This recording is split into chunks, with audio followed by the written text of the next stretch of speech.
Hello বন্ধুরা, আনন্দ পাঠের পক্ষ থেকে সকলকে স্বাগত। ধারাবাহিকভাবে শচীন্দ্রনাথ সেনগুপ্তের সিরাজদৌল্লা নাট্যাংশের যে আলোচনা চলছে, আজ তার দ্বিতীয় পর্ব। যারা নতুন তাদের জন্য বলছি, এই আলোচনাগুলির শেষে প্রত্যেকটি পর্বের গুরুত্বপূর্ণ প্রশ্নের উত্তরও বলে দেওয়া হয়। তাই যদি তোমরা স্কিপ না করে পুরোটা শোনো, তাহলে একই সঙ্গে যেমন পাঠ্যাংশটি খুব সহজে বুঝে যাবে, তেমনি প্রশ্নের উত্তরও তৈরি করে ফেলতে পারবে। চলে আসছি আজকের আলোচনায়। আজকের আলোচনা শুরু করার আগে আগের দিন যেটুকু বুঝিয়েছি সেটা খুব সংক্ষেপে বলে নেব, যাতে তোমাদের বুঝতে সুবিধে হয়। আগের দিন আমরা দেখেছি মুর্শিদাবাদে নবাব সিরাজদৌল্লার দরবার কক্ষে তার সভাসদদের নিয়ে সভা বসেছে, যেখানে একদিকে রয়েছেন তার বিশিষ্ট সভাসদেরা, আরেক দিকে রয়েছে ইস্ট ইন্ডিয়া কোম্পানির প্রতিনিধি ওয়াটস এবং ফরাসি বণিক দলের প্রতিনিধি মোশে লা। শুরুতেই কোম্পানির প্রতিনিধি ওয়াটস যে নবাবের বিরুদ্ধে ষড়যন্ত্র করছে প্রমাণ সহ সে কথা সর্বসমক্ষে জানিয়ে দেন নবাব সিরাজদৌল্লা এবং এই অপরাধের জন্য ওয়াটসকে দরবার থেকে বিতাড়িত করেন। এরপর তিনি ডেকে নেন মোশে লাকে। তাদের দুজনের কথোপকথন থেকে আমরা জানতে পারি যে চন্দননগরে ফরাসি বাণিজ্য কেন্দ্রগুলি ইংরেজরা আক্রমণ করেছে এবং সেখান থেকে ফরাসি বণিকদের বিতাড়িত করে সেগুলি তাদের হাতে তুলে দেওয়ার জন্য নবাবের কাছে দাবি জানিয়েছেন। এরই প্রতিকার চেয়ে মোশে লা নবাবের দ্বারস্থ হয়েছেন, কিন্তু নবাব অত্যন্ত লজ্জিতভাবে জানান যে ফরাসি বণিকদের প্রতি পূর্ণ সমর্থন ও সহানুভূতি থাকলেও তিনি এই মুহূর্তে ইংরেজদের সঙ্গে নতুন করে যুদ্ধে যেতে পারছেন না, অর্থাৎ তিনি ফরাসিদের রক্ষা করতে অক্ষম এবং তার এই অক্ষমতার জন্য সর্বসমক্ষে তিনি মোশে লার কাছে ক্ষমা প্রার্থনা করেছেন। এই পর্যন্তই আমরা আগের দিন বলেছিলাম। আজকে তার পর থেকে শুরু করব। তার আগে বলে নিই, যদি এই আলোচনাগুলি তোমাদের কাজে লাগে, যদি এরকম আলোচনা আরও পেতে চাও, তাহলে অবশ্যই চ্যানেলটি সাবস্ক্রাইব করে বেল বাটনটি অন করে দিও। চলে আসছি আজকের পাঠে। এই ঘটনার পর সভা কিছুকাল স্তব্ধ রহিল। মোশে লা মাথা নত করিয়া দাঁড়াইয়া রহিলেন। তাহার পর ধীরে মাথা তুলিয়া নবাবের দিকে চাহিলেন, ক্ষুব্ধ কণ্ঠে কহিলেন, Your Excellency, you refuse us your help, your protection, though with great reluctance. I appreciate your feelings. I understand the predicament you are in. I am sorry for you and I am sorry for ourselves.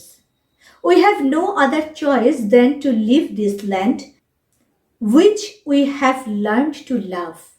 Moshe লা নবাবের এই কথার পরে কিছুকাল স্তব্ধ থেকে ক্ষুব্ধ হতাশ কণ্ঠে বলেন যে নবাব তাদের সাহায্য করতে যে অপারগতা দেখাচ্ছেন, তার জন্য তিনি যে অনুতপ্ত সেটা তিনি বুঝতে পেরেছেন এবং নবাবের এই অনুভূতিকে তিনি সম্মানও জানাচ্ছেন। সেই সঙ্গে তিনি একথাও বুঝতে পারছেন যে নবাব যথেষ্ট দুর্দশাগ্রস্ত পরিস্থিতির মধ্যে রয়েছেন। সেই কারণেই তিনি নবাবের জন্যে দুঃখবোধ করেছেন নিজেদের জন্যেও, কারণ এরপরে আর এই জায়গা অর্থাৎ চন্দননগর ছেড়ে চলে যাওয়া ছাড়া তাদের কাছে অন্য কোনো উপায় রইল না, যে চন্দননগরে তারা ভালোবাসতে শিখেছিলেন। এরপর মোশে লা যে কথাটি বলছেন, সেই কথাটি যে ভবিষ্যতে অক্ষরে অক্ষরে ফলে গেছিল ইতিহাস আমাদের জানিয়ে দিয়েছে। তিনি বলেছেন, Allow me, Your Excellency, to warn you that you are in a great danger. On our departure from this land, the smothered flame will burst forth and will destroy your kingdom and people. তিনি নবাবের কাছে অনুমতি চেয়ে তাকে সতর্ক করে দিয়ে গেলেন। তিনি ভবিষ্যৎবাণী করে গেলেন যে তারা এই চন্দননগর ছেড়ে যাওয়ার সঙ্গে সঙ্গেই যে ষড়যন্ত্রের আগুন, যে বিরোধের আগুন ধিকি ধিকি ছিল, তা বিস্ফোরণে পরিণত হবে এবং নবাব তার রাজত্ব ও দেশের মানুষকে ধ্বংস করে দেবে।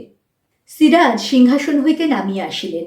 মোশে লার সামনে দাঁড়াইয়া কহিলেন, আমার বিপদ সম্বন্ধে আমাকে সচেতন করে তুমি আমার প্রতি তোমার অন্তরের প্রীতিরই পরিচয় দিয়েছ। তোমার কথা আমার চিরদিনই মনে থাকবে। প্রয়োজন হলে আমি তোমাকে স্মরণ করব, তখন যেন আমাকে ভুলো না বন্ধু। এই যে লাইনটি, তুমি আমার প্রতি তোমার অন্তরের প্রীতিরই পরিচয় দিয়েছ, এই লাইনটি খুব ইম্পর্টেন্ট। প্রশ্ন আসতে পারে, কে কার প্রতি এই উক্তিটি করেছেন? প্রসঙ্গ নির্দেশ করো। এই প্রশ্নের উত্তর আমি আলোচনার শেষে বলে দেব। এখানে কি ঘটল না, মশিয়ে লার এই কথার পরে সিরাজ সিংহাসন থেকে নেমে এসে তার সামনে দাঁড়ালেন এবং মশিয়ে লার কথাগুলি যে একেবারে সত্যি সে সম্পর্কে সিরাজও যথেষ্ট সচেতন, তাই তিনি নীরবে তার সমর্থনই জানালেন এবং একথাও জানাতে ভুললেন না যে এই সতর্কবাণী করে তিনি সিরাজের প্রতি তার অন্তরের প্রীতি ভালোবাসারই পরিচয় দিয়েছেন। সেই সঙ্গে এও বললেন যে যদি কখনো প্রয়োজন হয় তিনি তাদের স্মরণ করবেন, তারা যেন সেই সময় তার পাশে দাঁড়ান। এরপর মশিয়ে লা যে কথাটি বলছেন তাতে তার দূরদৃষ্টির পরিচয় আবার পাওয়া গেল। তিনি বলেন, I know we shall never meet. আমি জানি আমরা আর কখনো মিলিত হব না। সিরাজও সেটা জানেন, তাই তিনিও চুপ করে রইলেন। Farewell your Excellency. কর্নিশ করিয়া চলিয়া গেলেন। সিরাজ তাহার পিছু পিছু খানিকটা অগ্রসর হইয়া স্থির হইয়া দাঁড়াইয়া রহিলেন। তারপর দ্রুত ফিরিয়া রাজা রাজবল্লভের নিকট অগ্রসর হইয়া কহিলেন, আপনি যেন কি বলবার জন্য ব্যাকুল হয়ে উঠেছিলেন রাজা? রাজবল্লভ, এখন সে কথা নিরর্থক। সিরাজ হাসিয়া বলিলেন, জানেন তো আমাকে কোনো কথা বলেই লাভ নেই, সর্বচিকিৎসার বাইরে আমি। মশিয়ে লাকে এইভাবে ফিরিয়ে দিয়ে সিরাজ যে নিজেও যথেষ্ট দুঃখিত ছিলেন সেটা তো বোঝাই যাচ্ছে। মশিয়ে লা চলে যেতেই তাই তিনি কিছুটা তার সঙ্গে অগ্রসর হন এবং তারপর দ্রুত সভায় ফিরে এসে রাজবল্লভের দিকে তাকিয়ে বলেন যে আপনি যেন কি বলছিলেন। প্রথম পর্বে তোমাদের নিশ্চয়ই মনে থাকবে যখন ওয়াটসকে সিরাজ দরবার থেকে বিতাড়িত করছেন তখন এই রাজবল্লভ তাকে কিছু বলতে চাইছিলেন, সেই সময় সিরাজ তাকে থামিয়ে দেন। এবারে সিরাজ তাকে সে কথা জিজ্ঞাসা করেন। উত্তরে রাজবল্লভ বলেন যে এখন সে কথা বলা নিরর্থক। ওয়াটস সাহেবকে ওরকম করে বিদায় না দিলেও চলত। আসলে বোঝা যাচ্ছে ওয়াটসকে যখন বিতরণ করছিলেন তখন রাজবল্লভ এই কথাটিই বলতে যাচ্ছিলেন, কারণ নিজেদের স্বার্থে ইস্ট ইন্ডিয়া কোম্পানির প্রতি তাদের পূর্ণ সমর্থন ছিল, তারাও এই ষড়যন্ত্রেরই অংশীদার ছিলেন। এর উত্তরে সিরাজ বলেন, ওয়াটস, ক্লাইভ, ওয়াটসন কোম্পানির কথা থাক, ইংরেজ, ফরাসি, পর্তুগিজ প্রসঙ্গ পরিহার করুন। নিজেদের কথা বলুন রাজা, নিজেদের কথা ভাবুন। এবারে আসরে নামলেন জগৎ শেঠ। তিনি বললেন, ভাবা যখন উচিত ছিল তখন যে কিছুই ভাবেননি জাহাপনা। এই যে রাজবল্লভ, জগৎ শেঠ, রায়দুল্লভ ইত্যাদি সভাসদেরা, এরা যে পরস্পরের সঙ্গে মিলিত, সেই কারণেই একজনকে বলা কথা আরেকজনের গায়ে লাগছে, স্বার্থের দিক থেকে তারা পরস্পরের সঙ্গে জড়িত। তাই জগৎ শেঠ উত্তর দেন যে যখন ভাবার কথা ছিল তখন যে আপনি ভাবেননি। উত্তরে সিরাজ বলেন, সে অপরাধ কি বারবার আমি স্বীকার করিনি? আপনাদের সকল অভিযোগ অবনত মস্তকে আমি গ্রহণ করেছি, কখনো কোনো কটূক্তির প্রতিবাদ করিনি, আপনাদের স্পর্ধা নিয়ে কখনো প্রশ্ন তুলিনি। আপনারা সারা দেশে আমার দুর্নাম রটিয়েছেন, কর্মচারীদের মনে অশ্রদ্ধা এনে দিয়েছেন, আত্মীয় স্বজনের মন দিয়েছেন বিষিয়ে। আর কত হেয় আমাকে করতে চান আপনারা? এই লাইনটিও ইম্পর্টেন্ট। এখান থেকেও প্রশ্ন আসতে পারে, কে কাকে বলেছিলেন, এই কথাগুলি কেন বলেছিলেন? এর উত্তরও আমি পরে বলে দেব। সিরাজ এবারে বললেন যে সত্যি করে তার যে সকল ত্রুটি হয়েছিল রাজ্য শাসন করতে গিয়ে, সেই সকল ত্রুটির কথা তিনি বারবার স্বীকার করেছেন। তারা অনেক কটূক্তি তাকে করেছেন, তিনি তারও প্রতিবাদ করেননি। নবাব সম্পর্কে নানান কটু কথা বলে দেশের মানুষের মন বিষিয়ে দিয়েছেন তার বিরুদ্ধে, এমনকি তার আত্মীয় স্বজনদেরও তার বিরুদ্ধে করে দিয়েছেন। তাই নবাবের প্রশ্ন, এ খেলা আর কতদিন চলবে, আর কত হেয় তারা তাকে করবেন? জগৎ শেঠ বলেন, আপনাকে হেয় প্রতিপন্ন করে আমাদের লাভ? স্বার্থ সিদ্ধি। জগৎ শেঠ, স্বার্থের সন্ধানে আমরা যদি নিযুক্ত থাকতাম? সিরাজ বলেন, বলুন তাহলে। তাহলে বাংলার সিংহাসনে এতদিন অন্য নবাব বসতেন। সিরাজ, এত বড় কথা আমার মুখের উপর বলতে আপনার সাহস হয়? জগৎ শেঠ, রাজবল্লভ এরা যখন দেখলেন যে আর কোনো আড়াল রইল না, নবাব সবটাই জেনে গেছেন, সরাসরি তাদের বিরুদ্ধে এই অভিযোগগুলি আনছেন, তখন তারাও সরাসরি নবাবকে আক্রমণের পথে গেলেন। তিনি বললেন যে আপনাকে হেয় প্রতিপন্ন করে আমাদের কি লাভ? সিরাজ তার উত্তরে একদম স্পষ্ট ভাষায় নির্দিষ্ট করে বলে দিলেন যে স্বার্থ সিদ্ধির জন্যেই তারা এই কাজগুলি করছেন। জগৎ শেঠ তখন বলেন যে তারা যদি নিজেদের স্বার্থের কথা ভাবতেন তাহলে বাংলার সিংহাসনে এতদিনে অন্য নবাব বসতেন। সিরাজ এদেরকে যতই ভালো করে চিনুন না কেন, এতখানি দুঃসাহস তিনিও হয়তো আশা করেননি। তাই তিনি বললেন যে একথা মুখের ওপর বলে দিতে আপনার সাহস হয়? উত্তরে জগৎ শেঠ বলেন, আপনার উপদ্রবই আমাদের মনে এই সাহস এনে দিয়েছে। সিরাজ বলেন, আমার উপদ্রব নয় শেঠজি, আমার সহিষ্ণুতাই আপনাদের স্পর্ধা বাড়িয়ে দিয়েছে। জগৎ শেঠ সিরাজকে এবার বলেন যে সিরাজের অত্যাচার বা উপদ্রবের কারণেই তারা বাধ্য হয়ে এই কথাগুলি তার মুখের উপর বলছেন। সিরাজ তখন একেবারে অপ্রিয় সত্যটি তাদের মুখের উপর বললেন যে উপদ্রব নয়। তার কারণ সিরাজ যদি সত্যি এদের ওপর উপদ্রব করতেন তাহলে আজকে এদের এই এতদূর স্পর্ধা, এতদূর সাহস হতো না।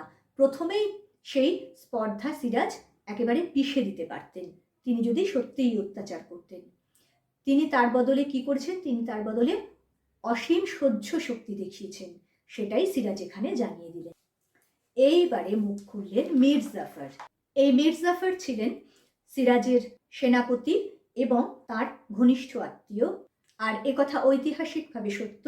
মূলত মীর জাফরের চরম উচ্চাভিলাষ ও ষড়যন্ত্রের কারণেই নবাব সিরাজ উদ্দিনের পলাশির যুদ্ধে পতন ঘটেছিল এবং নিজ নিজ স্বার্থসিদ্ধির কারণে এই জগৎ শেঠ, রায়বল্লভ ইত্যাদিরাও মীর জাফরের সঙ্গ দিয়েছিলেন।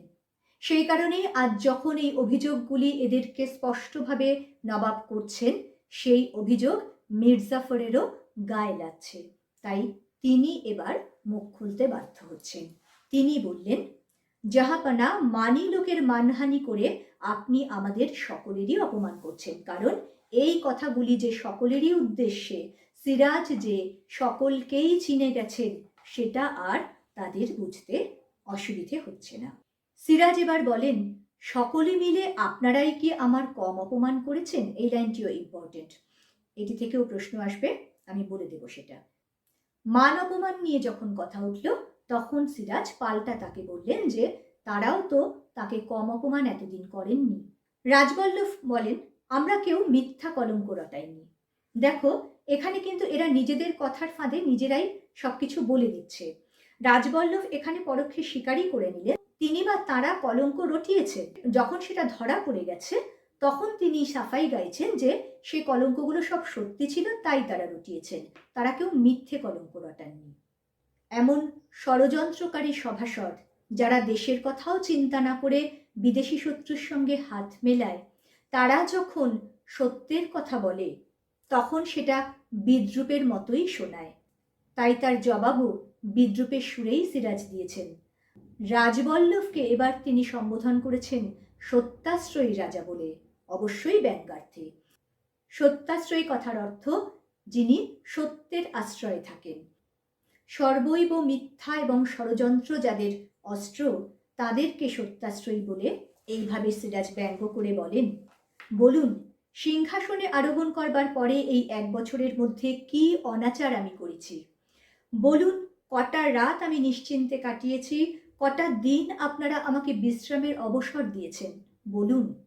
সিরাজ এবার যেন খানিকটা অভিমানের সুরে, হতাশার সুরে বলছেন, কি অনাচার আমি করেছি আপনি যে বলছেন আমরা মিথ্যে কলঙ্ক রটাইনি? সব কলঙ্ক আমার সত্যি। সেগুলি কি আমাকে নির্দিষ্ট করে জানান। আপনারা কি সিংহাসনে বসার পরে একটা রাতও নিশ্চিন্তে কাটাতে দিয়েছেন, না একটা দিনও অবসর নিতে দিয়েছেন? উত্তরে রাজবল্লভ বলেন, আপনার দৈনন্দিন জীবনযাপন প্রণালী আমাদের কণ্ঠস্থ থাকার কথা নয়। অর্থাৎ এই কথার উত্তর তো তার কাছে নেই।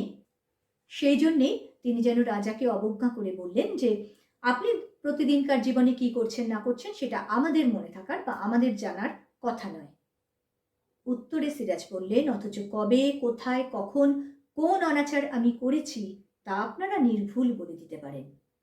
যিনি বলছেন নবাবের দৈনন্দিন জীবনযাপন তাদের জানার কথা নয়, সেই তিনিই যখন তার নানান কলঙ্ক নিয়ে কথা বলেন, তখন সিরাজ প্রশ্ন তোলেন যে আপনাদের জানার কথা নয় অথচ আপনারা জানেন, আমি কবে, কোথায়, কখন কি অনাচার করেছি। দুটি কথা যে সম্পূর্ণ পরস্পর বিরোধী সেটাই চোখে আঙুল দিয়ে সিরাজ দেখিয়ে দিলেন। কিন্তু কুচক্রী ধূর্তরা তো সহজে হার মানে না, তাই রাজবল্লভ বললেন, পারি এই জন্যই যে পাপ কখনো চাপা থাকে না। অর্থাৎ তিনি বলছেন সিরাজ এতই পাপ করেছেন যে পাপ চাপা থাকেনি বলেই তারা জানতে পেরেছেন এবং রটনা করেছেন।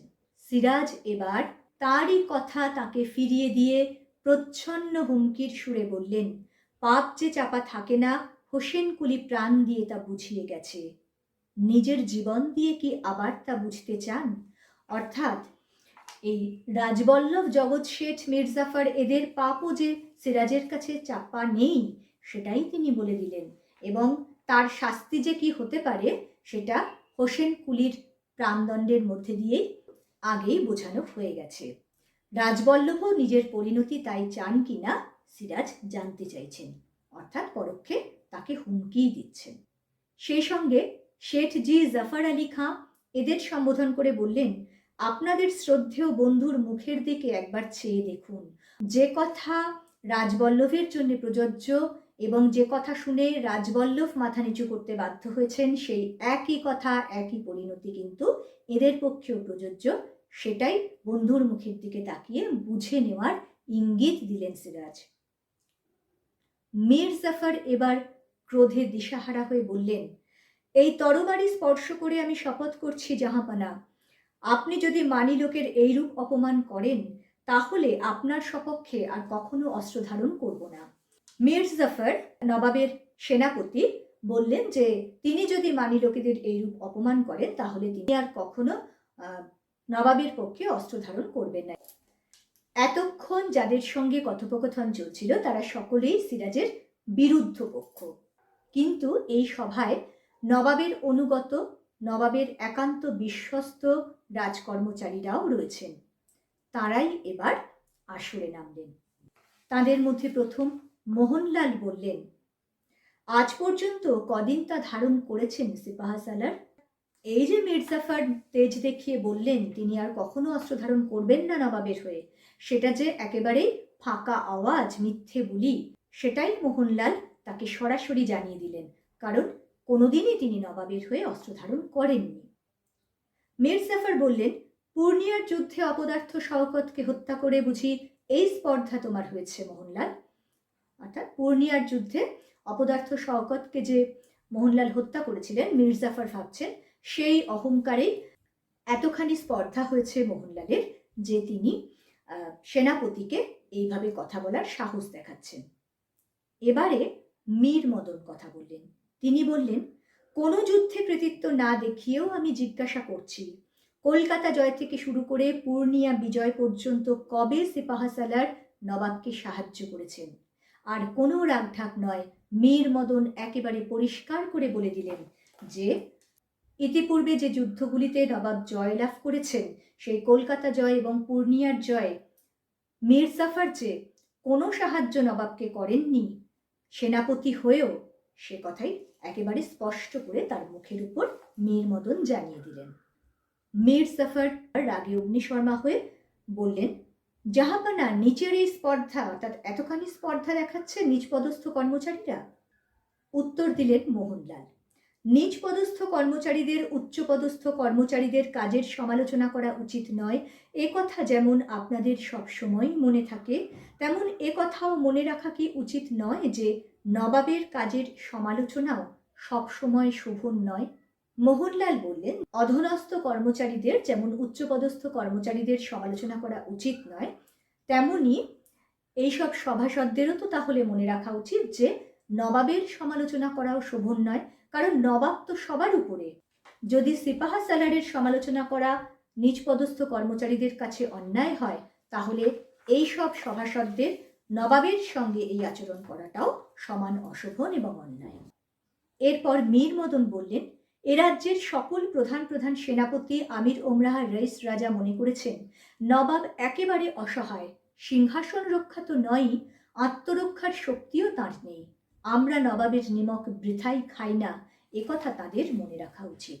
মীর মদন এবার দৃপ্ত কণ্ঠে বললেন, সভাসদেরই উল্লেখ করলেন, অর্থাৎ যে প্রধান প্রধান সেনাপতি, এইসব রাজা, আমির ওমরা, এরা সকলেই ধরে নিয়েছেন যে নবাব অত্যন্ত দুর্বল, তার দেশ রক্ষারও ক্ষমতা নেই, আত্মরক্ষারও ক্ষমতা নেই।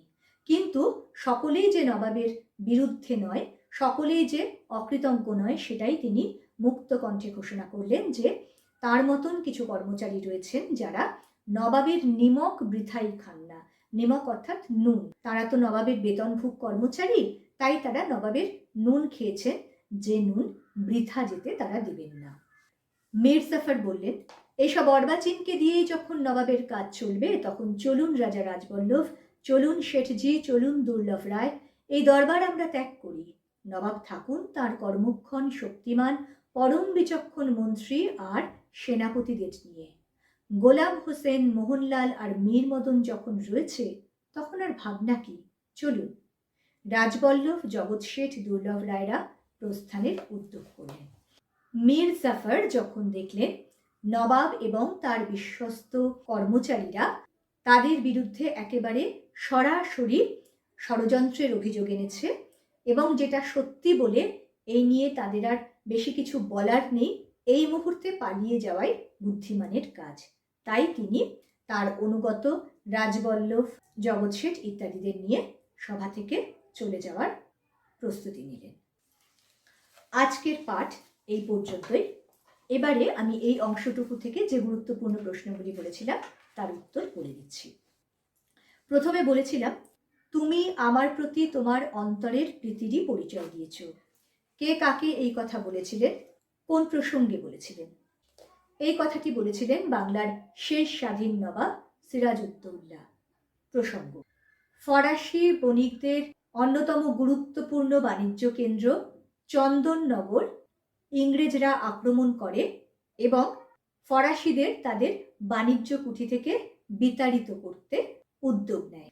এই অবস্থায় ফরাসি বণিক দলের প্রতিনিধি হয়ে মসিয়ে লা সিরাজের কাছে আর্জি নিয়ে আসেন তাদের রক্ষা করার জন্য।